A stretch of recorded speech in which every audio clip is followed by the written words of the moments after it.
بسم الله الرحمن الرحیم. الحمد لله رب العالمین والصلاة والسلام على اشرف الانبیاء والمرسلین وعلى آله واصحابه اجمعین. السلام علیکم و رحمت الله و برکاته.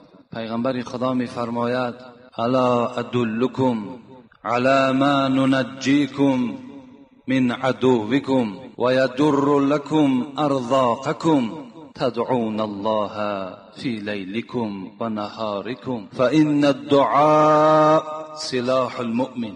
پیغمبر خدا میگوید: آیا شما را ای امت اسلام خبر دهم به یک عملی که وقتی که شما این عمل را انجام میدهید شما بالای دشمنهای خود ظفر مییابید و دشمنهای شما در برابر این عمل شما مغلوب میگردند. آیا خبر دهم شما را ای امت اسلام با یک عملی که این عمل را وقت شما انجام میدهید یدر لکم ارزاقکم، خداوند شما را بای میگرداند، با دولت میگرداند، رزق و روزی شما را با سبب این عمل خداوند بلند میبردارد. آیا شما از زردی دندان خود و سیاهی دندان خود شرم دارید؟ غمگین نباشید. طبابت این دندانهای خنک گرفته و این چونین سفید کردن دندانها، این چونین راست کردن دندانهای کج شده، دکتر دندان در فدراسیای روسیه شهر مسکو در رقمهای روی اکران بوده در تماس باشید. السلام علیکم دوستان عزیز. آیا شما برای گذشتن از سرحد دشواری میکشید؟ مهلت حجتهایتان به آخر رسیده است. پس من برای شما خدمت رسانی شرکت نور محمد را پیشنهاد میکنم. با ماشین های نو و زمانوی، با باوری و اعتماد کامل توسط رانندگان مرد و زن شما را از منزل استقامتیتان تا خط سرحد برده برای عبور مرز مساعدت می نمایند. یادآور می شویم که اگر شما از نام شبکه حاجی میرزا مراجعت نمایید برایتان تخفیف ارائه کرده می شود. رقم ها برای تماس: جمع 7 926 319 59 61. رخانه شفا فرما داروهای طبیعی را به شما پیشنهاد میکند. سامیون وان برای شخصانی که خراب هستند و میخواهند وزن گیرند. ام پلوس اپیمدیوم برای با قوت شدن، خوب کردن گردش خون، برای طولانی کردن همخوابگی. ماس پیگمنتو برای کسلی های پسریاز و سفید شوی پوست. بین داکس برای ریزانیدن کرم های معده و روده. مینوکسیدیل برای برآوردن ریش و موی سر. کرم فرانک برای دراز نمودن مهلت همخوابگی. ماسلا خیلبی برای ریزانیدن سنگ های گرده و تبابت. و امت اسلام بای و بدولت شود، راههای آن عملها را برای ما و شما نشان می‌دادند. پرسیدند: پیغمبر خدا، کدام عمل است که به سبب او ما بالای دشمن ظفر میکنیم، دشمن در برابر ما شکست میخورد؟ کدام عمل است که ما با سبب کردن او به دولت میگردیم؟ پیغمبر خدا گفتند: تدعون الله فی لیلکم و نهارکم فإن الدعاء سلاح المؤمن. گفتند اون عمل این است که شما دست هاتون بردارین، چی شب باشد چی روز باشد، و از خدای خود دعا طلب کنید، زیرا که دعا این یراق مؤمن است. البته دعا این یراق مسلمان است. ما و شما با واسطه دعا با تمام آن مقصد و آن مرام که در دل داریم اگر از صدق دعا کنیم میرسیم. زیرا حدیث ترمذی هست که پیغمبر خدا گفتند: ادعوا الله و انتم موقنون بالاجابه فإن الله لا يستجيب الدعاء من قلب غافل لا. پیغمبر گفتند وقتی شما دعا میکنین چنان تصور کنین که دعاهای شما دانه به دانه در نزد خداوند مقبول میگردد و همه دعای شما را خدای مبارک میشنود. کشد مور در زیر زمین آه. حضرت مولوی میگوید کشد مور در زیر زمین آه، ز حال مورکی خود هست آگاه.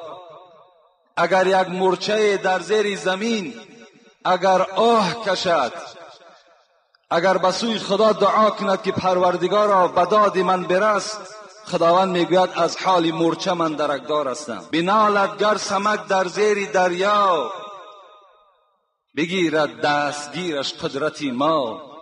اگر یک ماهی در زیر دریا اگر بیمار شود یا یک مشکلات بالای او بیاید، به سوی خدا دعا کند، خدا میگوید من دعای همون ماهی را میشنوم.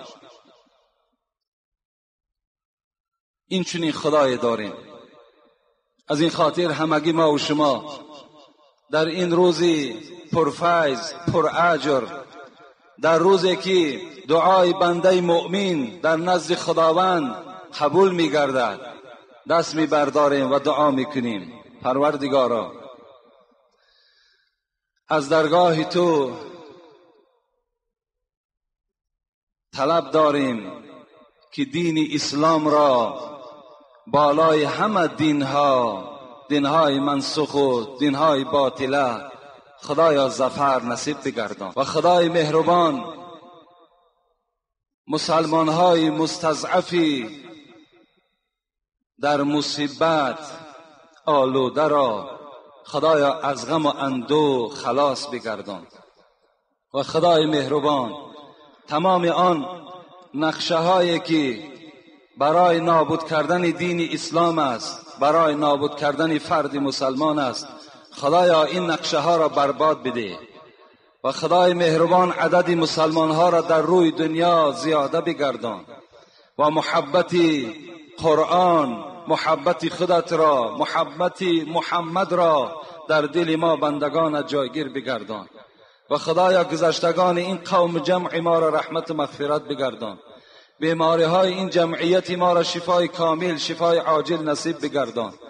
مسافرهایی که از این جمعیت ما هستند، از این تاجیکستان ما هستند، خدایا با مرادهای حاصل شده بر خاندان پس بگردان. و این رهبریتی که بالای سر ما رهبری دارند، چه از رئیس جمهور چه از رئیس شهرمان، خدایا توفیقشان رفیق بگردان.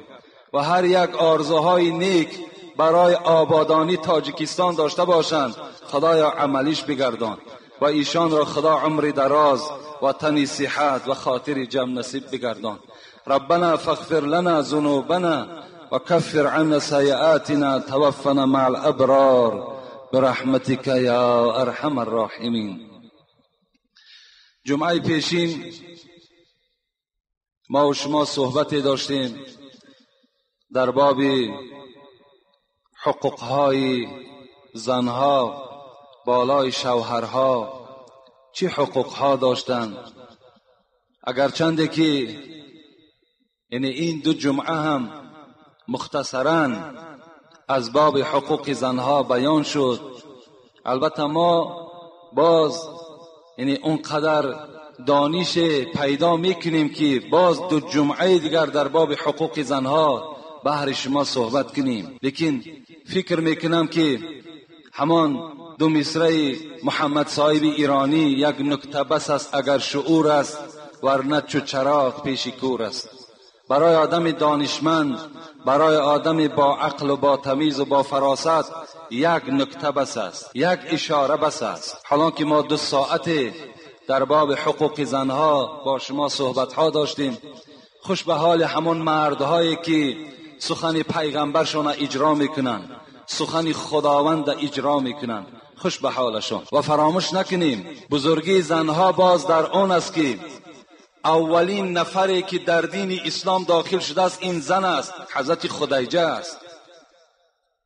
اولین نفر مسلمان در اسلام این مرد نیست بلکه زن است، حضرت خدیجه زوجه پیغمبر خدا. و فراموش نکنین که اولین زنی که در اسلام، اولین نفری که در اسلام شهید شده است اینم زن است، مادری عماره بود، زن حضرت یاسر بود، حضرت سمیه نام داشت که از دست ابو جهل کشته شد. اولین شهید راه اسلام اینم زن بود و دیگر بزرگیش همین است که این توده مردمی که همه شما نشستین، همه شما از مادر به دنیا آمدین. مادرها بودن که ما و شما به دنیا آمدیم، اونها سبب شدند. از این خاطر کسانی که مادر دارند، کسانی که صاحب زن هستند، صاحب اپه و خواهر هستند، از روی این گفته های پیغمبر و خداوند باید که به احترام زنها برسند، زنها را احترام کنند، زنها را نوازش کنند، زنها را دوستداری کنند. زیرا نه آنقدر حیات داره ما و شما که یک قسمت ای را به جنگ جنجال سپری کنیم، هیچ ارزش ندارد. امروز باشد سوال هایی که چگونه قید کردیم خیلی زیاد منتظر جواب هستند که یک قسمت او را الحال من حاضر کردم. میخواهم که یعنی با یک جواب های مختصراً و شما جواب بگردانم و خیلی با دقت باشین. السلام علیکم و رحمت الله. داملای شیرین سخن. خدا علمتان زیاد کند. از کتاب صحیح البخاری از شما خواهش میکنم که در باب 60 پیشاب کردن پیغمبرمان از حدیث 224 225 226 که عثمان ابن شیبه از جریر، از منصور، از ابو وائل، از حذیفه گفت یاد دارم که من و پیغمبر صلی الله علیه و سلم همراه می رفتیم و او در مزبله گفته یک جایی که همین خاک روباها را می پرتایند، جای همین غژدی ها و قوم پس دیوار رفته راست ایستاده پیشاب کرد. من از دور شدم، او به من اشارت کرد و من نزد او آمده در عقیبش ایستاده تا فارغ شد. از کتاب صحیح البخاری جلد 1 در بین قوم نمازخوانهای مسجدمان خواندم و قوم مسجدمان اختلاف کردند، درستیش یا نادرستیش فهمانده میدادید. التماس ما در این باب صحبت داشتیم. یک سوال من جواب گردانده بودم. این برادر از ما از کتاب صحیح بخاری که با اون حدیث های نامبر شده یادآور شدن که پیغمبر راستا پیشاب کرده بودند در یک میزبله گفته در یک جایی که همین بگیم غژدی میگیم ما و شما عادی کده اگر به زبان خودمون گپ زنیم، یعنی همون غژدی هایی که میپرتاییم در همون بالای همونها پیغمبر خدا راستا پیشاب کردند. این حدیث موجود است. ما در بدن این حدیث هیچ یگان اختلاف هم نداریم، لیکن من بر شما جواب گفته بودم. باز همون حدیث ها را برای شما کتابت کردم، میخواهم گوش اندازین. عایشه میگوید که تصدیق نکنید کسی گوید که پیغمبر راستا پیشاب کرده است. این عایشه صدیقه زن پیغمبر خدا میگوید که هیچگاه تصدیق نکنید، باور نکنید کسی گوید که پیغمبر راستا پیشاب کرده است. که من میدیدم که پیغمبر خدا در حالت پیشاب نشسته پیشاب میکردند. این همین حدیث غیر حضرت ابو داود 5 صحاح 6 روایت میکنن که این حدیث عایشه است که عایشه گفتن که پیغمبر خدا هرگاه پیشاب میکردن نشسته پیشاب میکرد. خب دوم از سنن ابن ماجه کسی اگر از صحاح 6 اگر درکدار باشند، ابن ماجه هم یکی از صحاح 6 است. این حضرت میگوید که از ابن عمر از بچه حضرت عمر روایت میکنند که عبدالله بچه عمر بودند. میگوید که پدرم گفت که رآنی رسول الله و انا ابول قائما.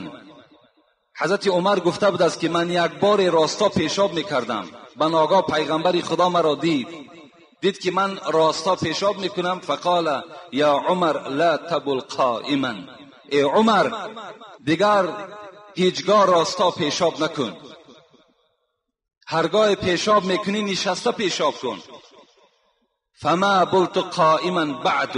حضرت عمر گفت تا وقتی از دنیا گذشتنم من هیچگاه دیگر راستا پیشاب نمی کردم، زیرا امر پیغمبر بود لا تبل یا عمر قائما، هیچگاه راستا پیشاب نکن.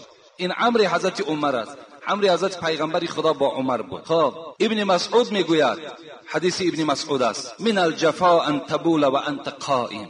پیغمبر گفته بود است که از جفا هست کسی که راستا پیشاب میکند. این حدیث ابن مسعود است. اگر مسئله های فقهی اگر برای شما مثال بیارم، من یک کتاب دارم به نام فقه الاسلام و ادلته که از 12 جلد عبارت است و 4 مذهب همش بیان میکند. این حضرت میگوید که یعنی مکروه است راستا پیشاب کردن مگر اگر ضرورت باشد. اگر ضرورت باشد، یعنی شما قوت نشسته پیشاب کردن نداشته باشین، این حالت ده یعنی با عذری که تو معذور هستی، این حالت ده ممکن است که تو نشسته پیشاب کنی. و الا آدابشم مذهبیشم بهترشم همین است که شما نشسته پیشاب کنید. بهترین صورتش همین است.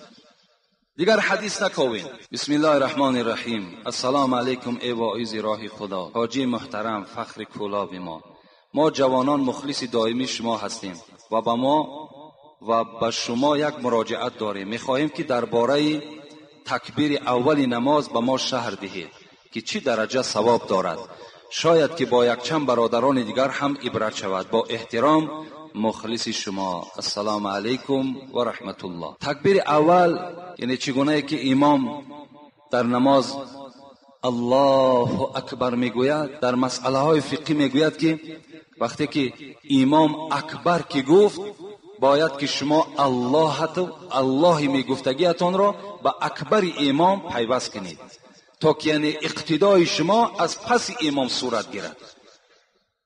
این صورت مسئلهش. و پیغمبر گفتن تکبیرت الاولا خیر من الدنیا و ما فیها.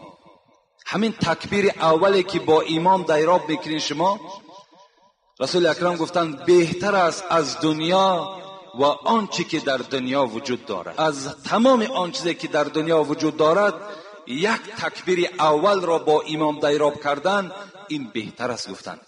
یعنی خوش به حال همون برادرانی که اینجا مقصد از نماز با جماعت است که وقتی می آید در جماعت اشتراک میکند یک طرف ثواب، باز وقتی که تکبیر اول را دیراب میکند باز یک ثواب دیگر، ثوابی که دیگر اجرش ثوابش حساب ندارد.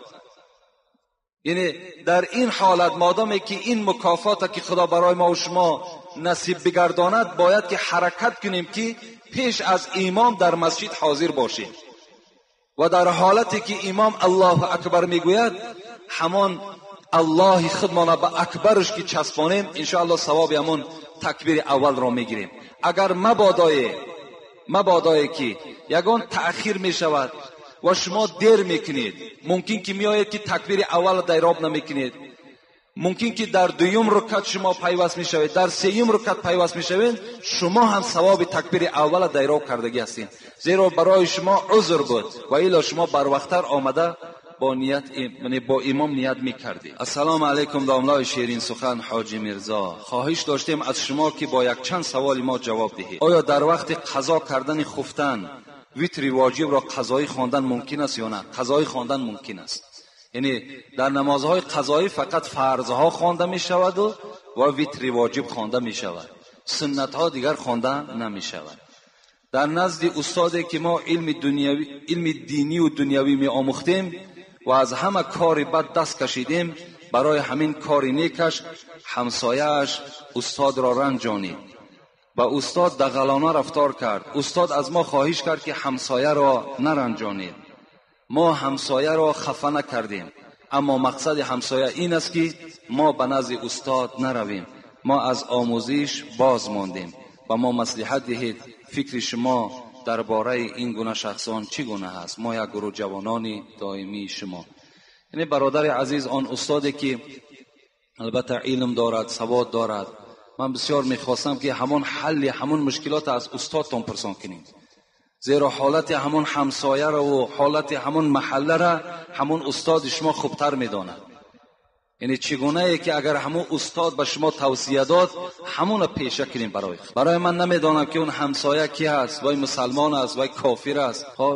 وای منافق است، اونم من نشناسم. برای همین من از دور ایستاده و این مسئله را حکم کرده نمیتوانم. بهتر و خوبترش همین است که از همون استادتان این مشکلات انشاءالله سوال کنین، خود همون حضرت چیزی که به شما جواب گوید. السلام علیکم ای بلبلی اسلام، از شما خواهش دارم که با همین سوال من جواب پره گردانید. اگر برادر دادر خودش را از مادر دشنام دهد، حال این برادر چی می شده باشد؟ با احترام مخلص اشدی شما. اکنون این برادری که برادر خودش را از مادر دشنام می دهد، این نشانه ابلهی وی است. این ابله می گویند. یعنی ابله می دونه نه، آدم احمق، آدم بی فراست، آدم بدبخت. زیرا ابلهی او از همین معلوم می شود که مادر همون برادرش مادر وی هم هست. وی مادر تنها اون برادر نیست، همون برادر هم همون مادر به دنیا آورده است، این کثافت هم همون مادر به دنیا آورده است. وقتی که همون برادر که دشنام داد تصور نمیکرد که مادر دشنام داده ایستاده است. وقتی تو اگر ندانی، من برای تو خبر میدهم که خداوند قادر و بی همتا در سوره لقمان به ما و شما میگوید و وصینا الانسان بوالدیه حملته امه وحنا علی وحن و فصاله فی عامین ان اشکر لی ولوالدیک الی المصیر. این خداوند سپارشش است. و وصینا، مفسرها میگن خداوند میگن من سپارش میدهم، وظیفه‌دار میکنم فرزند آدم را که با پدر و مادرش باید که مهربان باشد، علل خصوص با مادر میگوید خدا. زیرا برای چی؟ زیرا که خدا گفته ایستاده است و وصینا الانسان بوالدیه حملته امه وحنا علی وحن. زیرا که مشقه علی المشقه، زیرا که وی یک گوشپاره در شکم مادر بود، روز به روز وی به کیلو به چند کیلو تبدیل می‌یافت. این مادر وی در شکم می‌برداشت. وقتی زاییدن، وقتی تولد که نزدیک میشد، همین مادر دعا میکرد که پروردگارا همین فرزند من سالم براید، من راضی اگرچه من از دنیا هم که گذرم، خدای همین فرزند مرا سالم به دنیا برار. انا همین مادری که مشقت به مشقت این کثافت در شکم به خود برداشته است، امروز وی دشنام کننده این مادر است. و فصاله فی عامین، خداوند بین دوام میدهد آیت، این مادر برای شما 2 سال دیگر باز شیر داد، 2 سال دیگر شیر داد. یک شب همه شما قریب زندار هستین، یک شب همون احوالی عائلت نظر کن. اگر کودک معده داشته باشد چقدر زحمت میکشد، باری هم اوف نمیگد. باور کن 10 بار از همون گهواره بیرون میکند، بدن هم را تماشا میکند، روغن میکند، میگذارد، شیر میدهد برای همین روز که باید دشنام دهی. ای خدا زنت را. مرد پیش پیغمبر آمد، من احق الناس بحسن صحابتی. ای پیغمبری خدا، از همه ده حق بلند کی دارد که من او را اطاعت کنم؟ پیغمبر چی گفتن؟ امک. ثم من یا رسول الله؟ فهمیدم. پیغمبر گفتن مادرت. گفتم فهمیدم پیغمبری خدا، مادر با قدر هست. ثم من، بعد از آن کی هست؟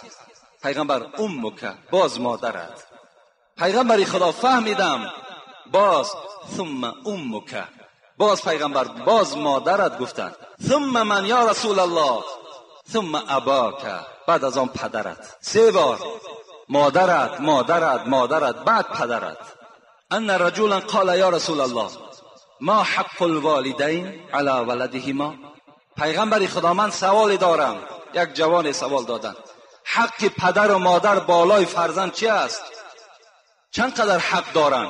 پیغمبر چی گفتن؟ قال هما جنتک و نارک. گفتن جوابی مکملت میفاره. جوابی مکمل همین است که همین پدر و مادر تو دوزخ جنتی تو هستند. اگر دوزخی میخوای به حرمتیشان کن، دشنامشان بده. اگر جنت میخوای سرتخم کن، اونها را احترام کن، انشاءالله جنت برای تو نصیب میگردد. این از حق پدر و مادر. من الکبائر شتم الرجل والدیه. پیغمبر گفتن همون بدبخت گفتن خبر بده که از جمله گناه کبیره است کسی که مادرش دشنام میدهد. این گناه کبیره کرده است. انسان به سبب گناه کبیره در آتش دوزخ عذاب داده می شود. وای به حالت. تو نماز بخوانی، تو عبادت خدا را کنی، باز مادر دشنام بدی، پدر دشنام بدی. این چی معنا دارد؟ این چی عبادت است؟ السلام علیکم داملای محترم، درود و رحمت خدا بر شما و اولاد شما باد. من استقامت کننده محله 82 شهر دوشنبه هستم. نامم فروخ است. در بازار کار میکنم، فروشنده. تا حال شما را ندیدم، لکن انشاءالله زیارت میآیم نزد شما.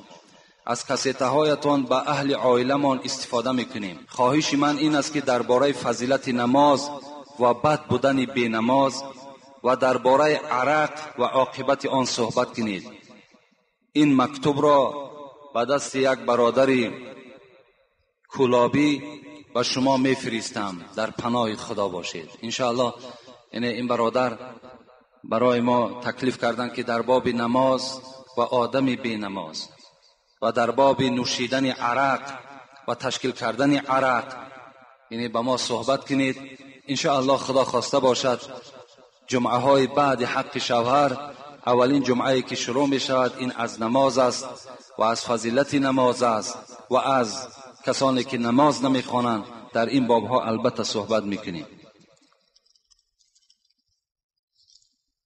السلام علیکم اکای حاجی مرزا. اولا می خواهم خداوند بر عمر جان شما برکت عطا کند و بعد از آن می خواهم بر این سوال خود از زبان مبارک شیرین شما پاسخ گیرم.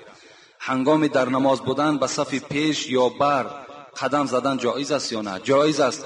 اگر شما میبینید که صف پیش جای دارد، شما نیت کردین و پیش کشاده شد، در حال یک قدم زنین، جایز است. وقتی یک قدم زدین نگاه کردین که باز صف پیش باز کشاده است، باز یک قدم دیگر زنین. باز نگاه کردین که پیشتر باز کشاده، باز یک قدم دیگر زن. فقها میگن تا 3 قدم در داخل نماز در حالت نیت کردنم حق داره که 3 قدم برای صف را پر کردن حقوق دارد آدم نمازخوان که قدم زند. اگر پهلو هم که اگر جای خالی باشد میتونی که پهلو را چکار کنی؟ پر کنی. جایز است. بعد از گذشتن 1 یا 2 رکعت نماز ملا امام وفات کند، در این حالت نماز را کی میگذراند؟ اگر ملا امام وفات کند نماز همه فاسد می شود. وقتی ملا امام در نماز بود 1 رکعت یا 2 رکعت خواند که خداوند امانت گرفت، اینجا نماز همه قوم فاسد می شود. اگر امام بیهوش شود یا یک سنگ آمد در سر امام زد و مثال خون جاری شد، این حالت ده امام کناره می ایستد، زیرا که وی طهارت شکست و یک نفر از همون صف اول در جای امام می ایستد، نماز دوام می دهد. از کدام رکعت، از کدام موضعی که بود. درباره بندگانی که نماز ندارند ولی فعل و رفتار خوب دارند، قرآن چی میگوید؟ همین آدمی که نماز نداشته باشد لیکن فعل و کردار خوب دارد، در اصل وجود دارد. هست آدم هایی که خوبند، رفتار خوب دارند، گفتار خوب دارند، لکن نماز ندارند. این معنای را دارد که هر یک عمل نیک اونها را همین بی نمازیش همش نابود میکند. اگر همین روز تا بیگاه صدها مسلمان دست شگیرد، چی به یاردمی مثال جانی باشد چی مالی باشد، لیکن مادام نماز نمیخواند وی در لعنت خدا گرفتار است. پیغمبر خدا میگوید العهد الذی بیننا و بینکم الصلاة. ای امت اسلام، من با شما در عهد بستگی هستم، شرطنامه دارم. پیغمبر میگوید در حالت شما امتی من هستید، در حالت شما مسلمان کامل هستید که شما نماز داشته باشید. اگر نماز نداشته باشین شما عهد ما را شکستین، شما شرطنامه را شکستین، شما پیمان را شکستین، شما امتی من نیستین. همه کارهای این برادر حبطه است، بیکاره است و پیغمبر در دلشان زیاده بگردد. خدای مهربان این پدر و مادر در دلشان مهر قرآن و مهر اسلام خدای مهربان جایگیر بگرداند. آمین یا رب العالمین. السلام علیکم اکای داملا حاجی مرزا. من دویم بار شد که سوال میدهم لکن جوابش رو نمیگیرم. باز میپرسم که این برادر دویم بار شد سوال میدهد، راستی باید این سوال همون کدام برادری باشد این جوابم ارزش ندارد، لیکن خیلی مادام تکلیف کرده من برای تو یک جواب میگم. آیا از روی کتاب نکاح را خواندن درست است یا نه؟ یکم سوال. دوم، آیا ملا میگوید که چینی در نکاح حق ملا است؟ آیا حق میگوید؟ در این اسراف داخل نمی شود؟ و اگر این ملا دعوا کند که این چینی حق من است و او در این مسئله ناحق است، آیا دروغگو حساب نمی شود؟ برادر خیلی بیچاره البته قدرتی در دلش داره نسبت ملاها. خب یعنی از روی کتاب نکاح کردن جایز است. اگر یعنی شخصی هست که مثال نکاح را از یاد نمیداند، خب خواندن نمیتواند، یا اینکه در بین معرکه خودش را ممکن که گم کند، از این خاطر میتواند که کتاب را در پیشش حاضر کند و همان شاهدها را حاضر کند، نکاح را خواند، انشاءالله نکاح درست میشه.